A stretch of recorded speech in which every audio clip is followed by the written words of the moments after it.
자, 일단은 이번 단원에서는 여러분들이 설명 방법에 대해서 이해하는 것이 먼저 중요합니다. 수업을 이미 학교에서 했던 친구도 있고 이 단원을 지금 처음 듣는 친구들도 있어요. 그래서 지금 처음 듣는 친구들은 오늘 설명 방법에 대해서 자세하게 정확하게 듣고 기억하세요. 자, 일단 설명 방법이라고 하는 것은 글쓴이가 대상이나 상황을 효과적으로 설명하기 위해서 쓰는 방법입니다. 그리고 이러한 설명 방법을 통해서 독자는 그 상황을 보다 더 쉽게 이해할 수 있습니다. 선생님은 킬러 장이에요. 모기 킬러. 자, 그러면 보겠습니다. 첫 번째, 대체로 무엇은 무엇이다의 형식을 취합니다. 그래서 여러분들이 이 문장이 어떤 설명 방법인가를 파악하기 위해서는 표지어를 봐야 되고 그리고 서술어를 보는 것이 중요합니다. 예를 들면 여기서 보니까 어떻게 구성이 되어 있냐면 자, 무엇은 무엇이다 라는 문장의 형식이에요. 주로. 자, 대상의 의미와 범위를 분명하게 밝혀 설명하는 방법이라고 했습니다. 자, 예시 문장을 보니까 문학은 인간의 사상이나 감정을 언어로 표현한 예술이다 라고 했는데요. 자, 이 문장을 여러분들이 딱 보면 이렇게 볼 수 있습니다. 자, 문학이라고 하는 것은 문학은 예술입니다. 주어와 서술어의 관계만 보면 문학은 예술인데 어떤 예술이다? 인간의 사상이나 감정을 언어로 표현하는 예술이다 라고 했습니다. 그렇기 때문에 첫 번째 이 문장에서는 문학이 무엇이다 라고 하는 것을 그 개념을 밝히는 설명 방법 뭐가 되는 거예요? 정의가 됩니다.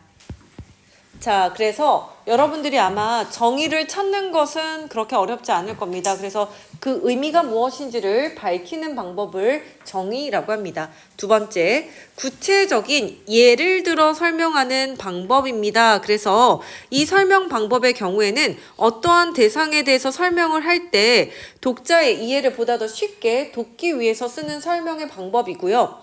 자, 여러분들이 찾아야 되는 주로 쓰는 표지어에는 뭐가 있냐면 이런 게 있어요.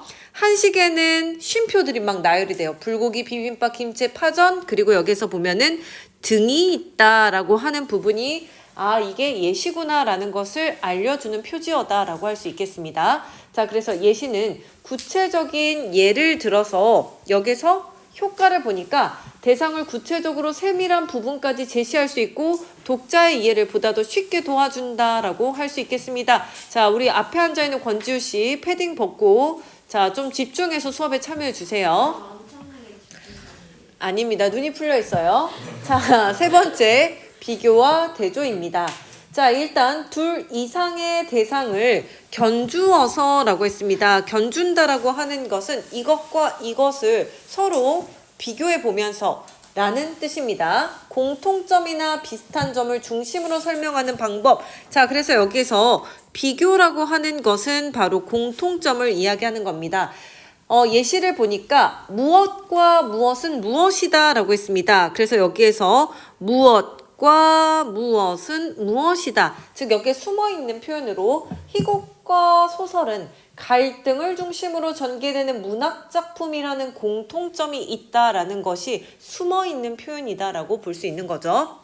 자, 두 번째, 땡땡을 중심으로 설명하는 방법을 대조라고 했습니다. 자, 예시 문장을 보니까요. 희곡은 연극의 대본이고라고 했는데 자, 이 말은 바꾸어 쓰면 이렇게 쓸 수도 있어요. 희곡은 연극의 대본이지만 시나리오는 영화의 대본이다 라고 바꿔 쓸 수 있습니다. 자, 그렇기 때문에 여기에서는 지금 희곡과 희곡과 시나리오의 차이를 중심으로 설명하고 있다라고 볼 수 있는 거죠. 그래서 차이점을 중심으로 설명하는 방법이 대조입니다.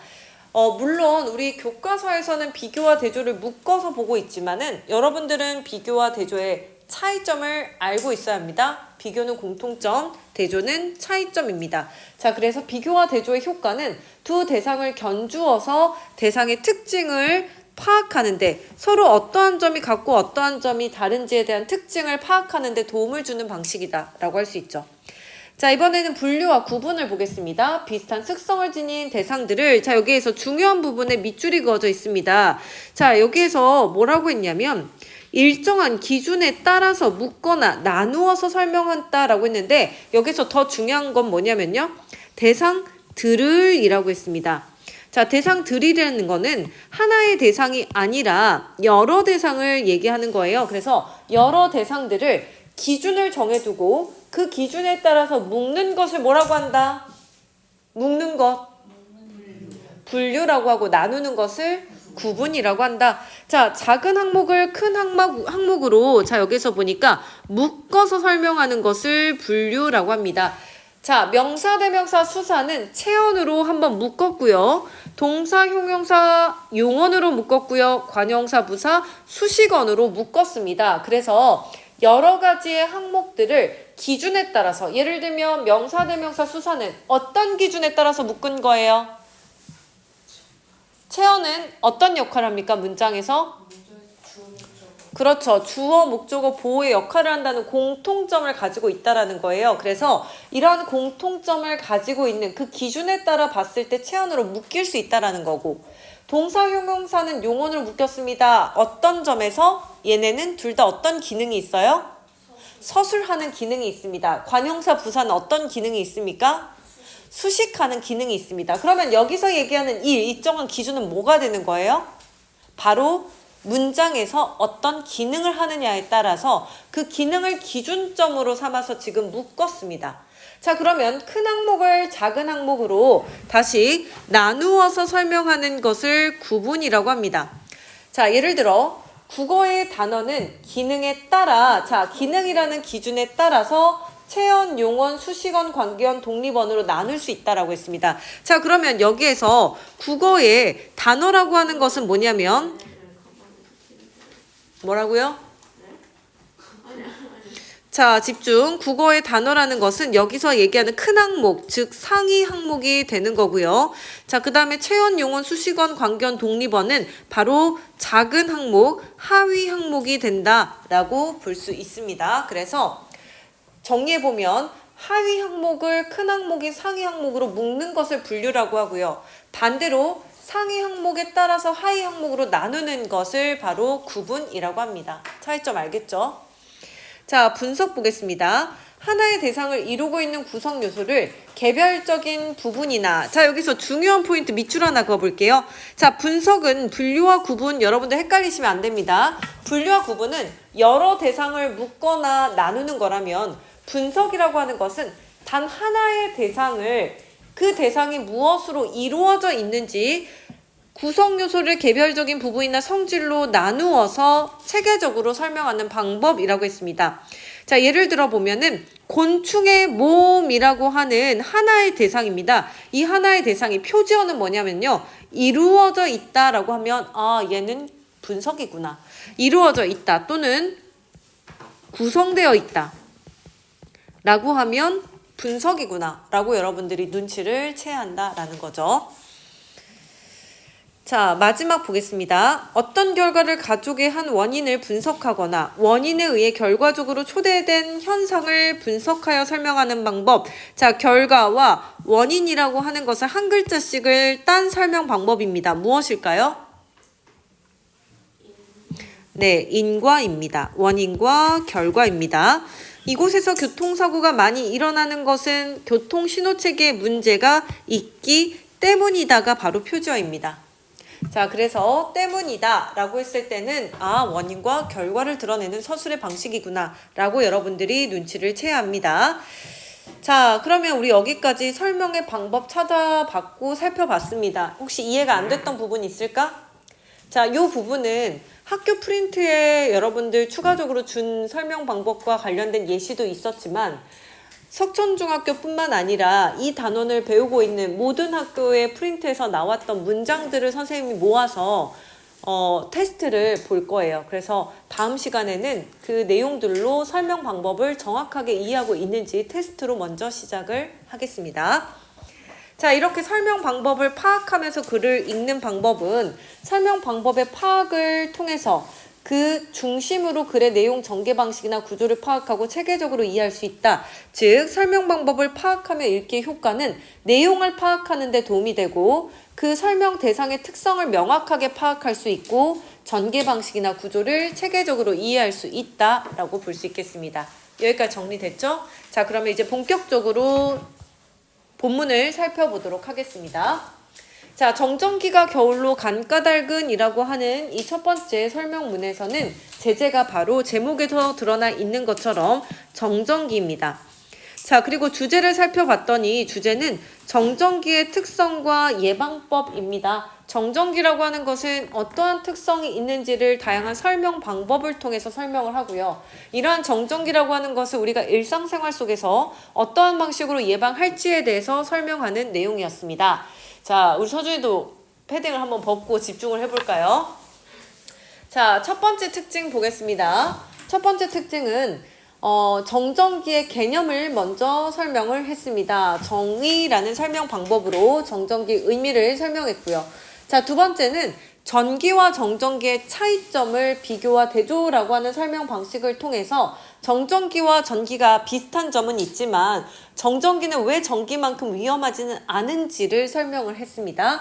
자, 그 다음에 일상생활에서 왜 정전기가 생기는지에 대한 까닭을 인과의 설명 방법으로 썼고요. 네 번째로 정전기가 해로운 경우 그리고 또 우리 일상에서 도움이 되는 이로운 경우를 그리고 마지막으로 이러한 정전기를 우리가 어떻게 다스릴 것인지에 대한 예방법을 예시의 설명 방법으로 구체적으로 밝히고 있었습니다. 자, 그러면 처음 부분부터 한번 살펴보도록 하겠습니다. 첫 번째. 겨울이 되면 정전기가 기승을 부린다. 이제 정전기가 이제 시작되는 계절이죠. 자동차 문에 손잡이를 잡을 때 찌릿하기도 하고 스웨터를 벗을 때 찌지직 소리와 함께 머리가 폭탄 맞은 것처럼 변하기도 한다. 심지어 친구의 손을 잡을 때 정전기가 뒤어 깜짝 놀란 경우 있었니, 지우야? 최근에 너는 손을 잡는 빈도수가 좀 있잖니? 자, 그래서 여기에서부터 여기까지는 모두 다 자동차 손잡이, 스웨터를 벗을 때, 친구의 손을 잡을 때 일상생활에서 정전기를 경험하는 상황을 제시하고 있고요. 설명 방법으로는 예시를 썼습니다. 자, 그래서 첫 번째 처음 부분에서는 설명문에서는 항상 앞으로 이야기할 설명 대상이 무엇인가를 소개하는 데 있어요. 우리를 깜짝 놀라게 하는 정전기. 자, 그래서 여기에서 설명 대상은 무엇이다? 이러한 정전기는 왜 생기는 것일까? 질문을 던졌기 때문에 뒤에 이어지는 내용은 정전기 발생의 원인 또는 정전기가 무엇인지부터 구체화하겠구나라는 것을 추측할 수 있겠습니다. 자, 여러분 설명문이라고 하는 것 또는 논설문이라고 하는 것 우리가 고등학교에 갔을 때 수능에서는 이것을 어떤 영역으로 이야기해요? 독서라고 하죠. 비문학이라고 하죠. 그래서 여러분들이 이 단원을 배울 때는 비문학이다라고 생각하고 접근을 하셔야 됩니다. 그러면 비문학이다라고 접근했을 때 여러분들이 항상 비문학 시간에 무엇을 했었습니까? 논지 정리를 했습니다. 그렇기 때문에 여러분들은 이 각각의 문단에서 중요한 핵심 논지가 무엇인지를 정확하게 파악을 해야 되고 더불어서 이 단원의 목표는 설명 방법을 이해하는 데 있기 때문에 논지에 대한 파악 플러스 설명 방법에 대한 파악 플러스 이 설명 방법이 이 글에서 어떠한 효과가 있는지에 대한 이해 이 부분이 핵심 포인트다라는 거 기억하세요. 자, 그러면 처음 부분 논지 정리를 한번 해보겠습니다. 자, 이 글에 무엇을 소개했다? 자, 설명 대상을 소개를 했고요. 자, 이 글에서 설명 대상은 바로 정전기다라는 거 알 수 있습니다. 구체적으로는 정전기는 왜 생기는 것일까라고 첫 번째 문단의 마지막 문장에서 물어봤기 때문에 정전기가 생기는 까닭이 처음 부분의 핵심 논지다. 자, 일상생활에서 정전기를 경험하는 상황을 제시를 하고 있고 이 상황 제시를 통해서 독자의 흥미를 유발하고 있다라는 것까지 살펴보았습니다. 자, 그러면 이제 중간 첫 번째 부분으로 넘어가면 정전기라고 하는 것이 왜 생기는 것일까에 대한 이유를 답하기 위해서는 먼저 설명 대상인 정전기가 무엇인지부터 밝혀야 합니다. 이번에 수행평가에서 설명하는 글쓰기를 안 보는 학교의 경우에는 3학년 가면은 이걸 쓸 수 있어요. 그리고 아까 가람이가 얘기했나? 수업 시간에 설명문을 쓰고 있다라고 했죠. 이 부분의 경우에는 여러분들 중등교육과정뿐만 아니라 고등과정에서도 중요한 수행평가 영역이기 때문에 여러분들 여러분들이 이 글을 읽을 때도 처음에선 주로 뭘 쓰고 처음 그 다음에 중간으로 이어질 때는 설명 대상에 정의부터 들어가야 되어 가는구나 라는 것을 감각적으로 이해하고 있어야 합니다. 그러면 정의 보겠습니다. 정정기란이라고 했습니다. 정전기란 또는 정전기는 뭐뭐이다, 뭐뭐라고 말한다. 정의의 설명 방법이구나. 전하가 정지 상태로 있어 그 분포가 시간적으로 변화하지 않는 전기, 그러니까 정전기라고 했을 때는 정지되어 있는, 멈춰있는 전기구나. 전기는 전기인데 흐르는 전기가 아니라 멈춰있는 전기구나 라는 것을 알 수가 있습니다. 변화하지 않는 전기 또는 그로 인한 전기 현상이 정전기다. 설명 방법 정의 썼습니다. 쉽게 설명하면 흐르지 않고 그냥 머물러 있는, 그러니까 한자로 머물러 있는, 멈춰 있는 정을 쓰겠죠. 움직이지 아니하여 조용하다라는 한자 정을 써서 정전기라고 부르는 것이다 라고 했습니다. 우리가 흔히 정적이다 라고 했을 때 비슷한 한자성을 씁니다. 자, 우리가 일상생활에서 쓰는 전기가 흐르는 물이라면, 자, 물이라면 이라는 표현은 다른 말로 쓰면 물이지만으로 바꿀 수 있다라고 했죠. 자, 전기는 흐르는 물이지만 정전기는 뭐다? 고여있는 물이다 라고 했습니다. 그래서 자, 이 문장에서는 실생활에서의 전기와 정전기가 어떤 부분에서 서로 다른지를 통해서 두 대상의 특성을 견주어서 설명하는 방법인 즉 대조를 쓰고 있습니다. 정전기의 전압은 수만 볼트에 달하지만이라고 했습니다. 마찬가지로 전압의 차이도 이야기하죠. 우리가 실생활에서 쓰는 전기와는 다르게 전류가 거의 없어 위험하진 않다. 그러니까 전압은 높지만 전기와는 다르게 흐르는 것, 전류가 거의 없기 때문에 위험하진 않다라고 했습니다.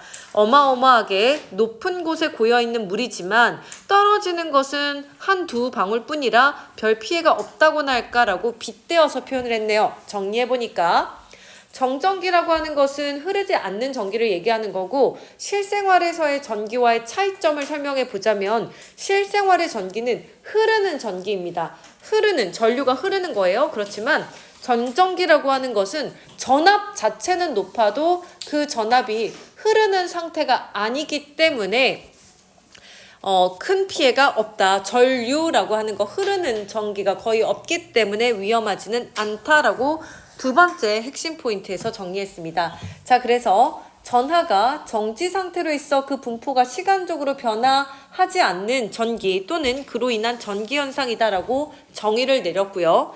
전압과의 그 전압은 높지만 전기와는 차이가 있는 것이 실생활에서 쓰는 전기와는 다르게 뭐가 없다? 전류가 없다. 그렇기 때문에 위험하지 않다. 비교와 대조 설명 방법을 썼습니다. 넘어가 보도록 할게요. 자, 요 옆에 있는 까만색은 여러분들 안 쓰셔도 됩니다. 그냥 눈으로만 보고 선생님이 단톡방에 공유하도록 하겠습니다.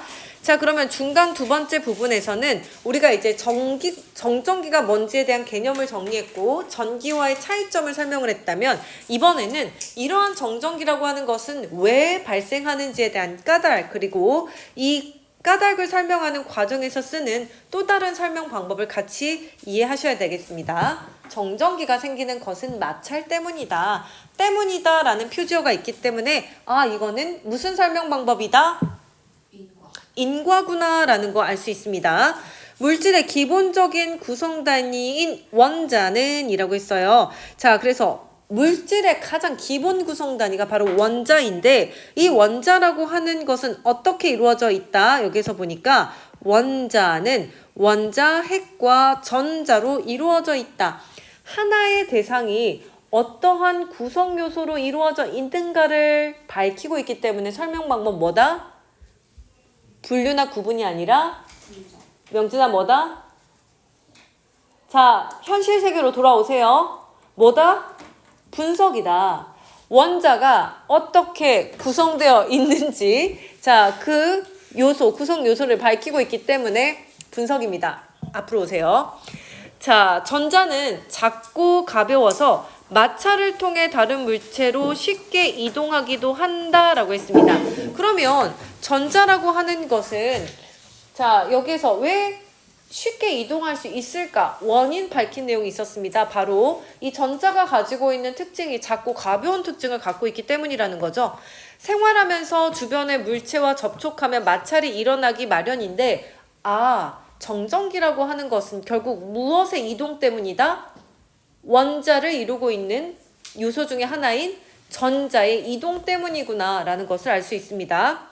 자, 그때마다 우리 몸과 물체가 전자를 주고받으며 그러한 과정에서 전기가 조금씩 저장이 된다. 그런데 한도 이상의 전기가 쌓인다면 전기가 잘 통하는 물체에 닿았을 때, 즉 뭐가 이루어졌을 때? 마찰이 이루어졌을 때라는 얘기예요.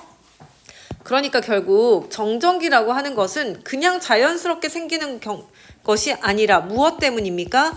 바로 전기가 잘 통하는 물체와의 마찰 때문에 그동안 쌓였던 전기가 순식간에 불꽃을 튀기며 이동하면서 정전기가 발생하는 것이다. 그러니까 이 중간 두 번째 방금까지 이야기했던 모든 내용은 다 크게 봤을 때는 어떤 설명 방법을 쓴 거예요? 정전기는 왜 생기는지에 대한 까닭, 즉 인과의 설명 방법을 썼고요. 이 인과의 설명 방법이 전체적인 설명 방법이라면 그 안에는 물질의 기본적인 구성단위 원자가 어떻게 이루어져 있는지를 설명하는 분석의 설명 방법을 함께 사용하고 있다라고 볼 수 있겠습니다.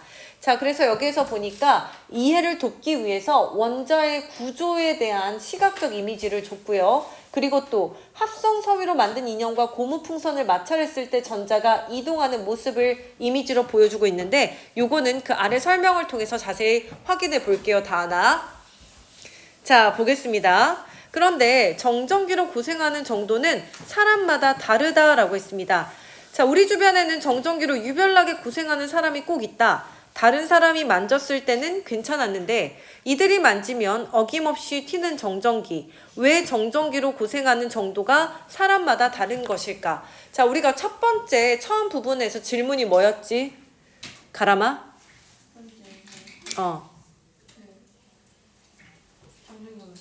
정전기는 왜 생기는 것일까? 그래서 우리가 정전기에 대한 정의를 내렸고요. 그리고 이 정전기라고 하는 것이 왜 발생하는지에 대한 까닭을 인과의 설명 방법으로 썼습니다. 가람아, 정전기는 왜 발생한다고? 마찰 때문에. 자, 마찰이라는 것은 무엇이 이동하면서? 그렇지. 전자를 서로 주고받으면서 라고 했습니다. 자, 여러분들이 조금씩 멍을 때리면 계속 질문 폭격을 날릴 거예요. 자, 여기에서 보니까 이제 두 번째 질문입니다. 왜 정전기로 고생하는 정도는 사람마다 다를까? 정전기라고 하는 것이 왜 사람마다 다르게 발생할까? 나는 되게 정전기가 잘 발생을 해.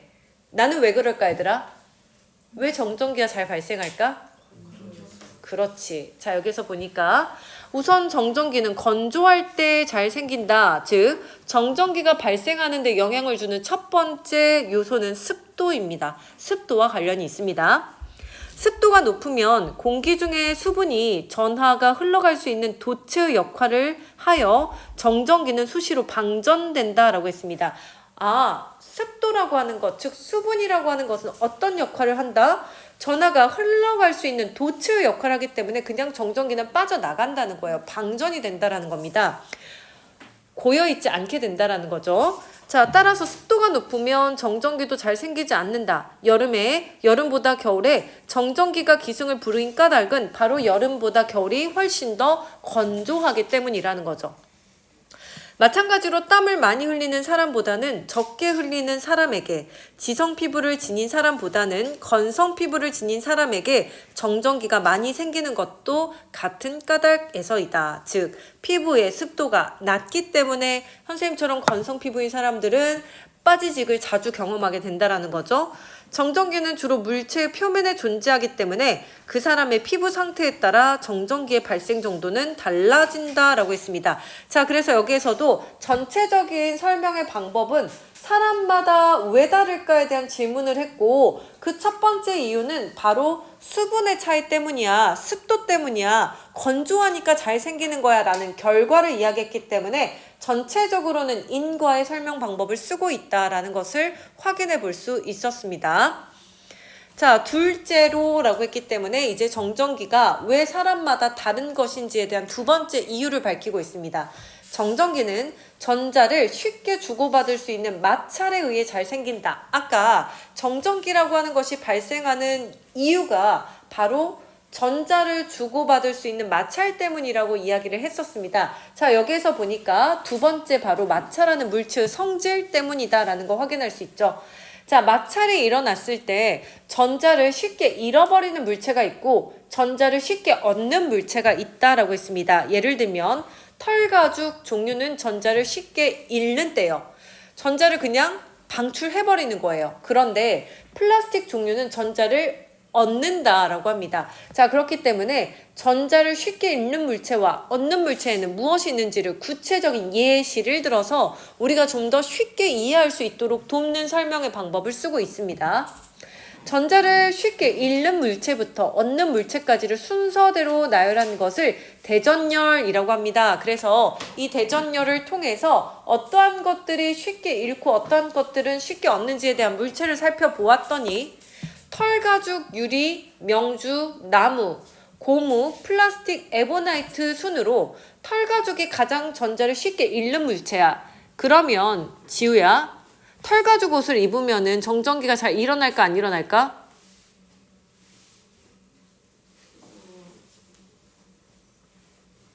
자, 대답을 머뭇거렸다는 거는 지금 다른 세상에 가 있었다라는 이야기예요.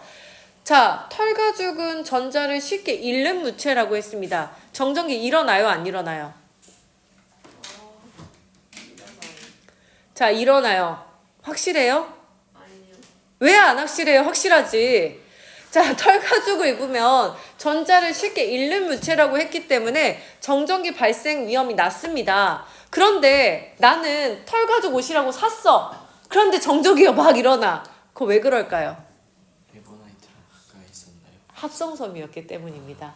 그러니까 순수한 털가죽을 얘기하는 거예요. 순수한 털가죽을 입었을 때는 정말 짐승의 털을 입었을 때는 잘 일어나지 않는데 합성섬유가 섞여 있게 되면은 합성섬유라는 것은 대부분의 원료가 뭐예요? 플라스틱입니다. 그렇기 때문에 그러한 경우에는 정전기 쉽게 일어날 수 있다라는 이야기입니다. 자, 그래서 털가죽이나 유리나 명주의 경우에는 전자를 쉽게 잃는 경향이 있기 때문에, 즉 전자가 방류되기 때문에 그래서 정전기가 덜 일어나지만 플라스틱, 에보나이트는 전자를 쉽게 얻는 물체이기 때문에 이러한 소재의 경우에는 정전기가 잘 일어날 수밖에 없다. 우리 몸은 전자를 잘 잃어버리는 편이므로 전자를 쉽게 얻는 나일론, 아크릴, 폴리에스테르와 같은 합성섬유로 된 옷을 자주 입는 사람은 정전기와 친할 수밖에 없다라고 했습니다. 자, 정전기가 잘 발생하는 사람에게는 그래서 무엇을 추천한다? 순수한 동물의 털가죽이라던가 또는 명주라던가 면이라던가 즉 천연 섬유로 된 옷을 입으라고 말하는 데는 다 까닭이 있는 것이다. 왜? 얘네는 전자를 쉽게 잃는 물체이기 때문에. 자, 이 파트에서 여러분들 이해해야 되는 게 뭐예요? 정전기라고 하는 것은 전자를 쉽게 얻음으로써, 마찰을 했을 때 얻음으로써 발생하는 것이고, 서준아, 자, 그러면은 서준이는 건조한 편이에요? 안 건조한 편이에요? 건조한 편이에요. 그러면은 서준이는 어떤 소재의 옷을 입어야 된다? 천연 소재. 털가죽을 입으라는 얘기예요. 자, 곰 한 마리 잡아서 입으세요. 자, 넘어가도록 하겠습니다. 하나만 풀고 가자. 자, 8번 푸세요. 8번 푸세요. 8번. 풀어버렸어요. 아이고, 몇 번입니까? 4번입니다. 넘어가겠습니다.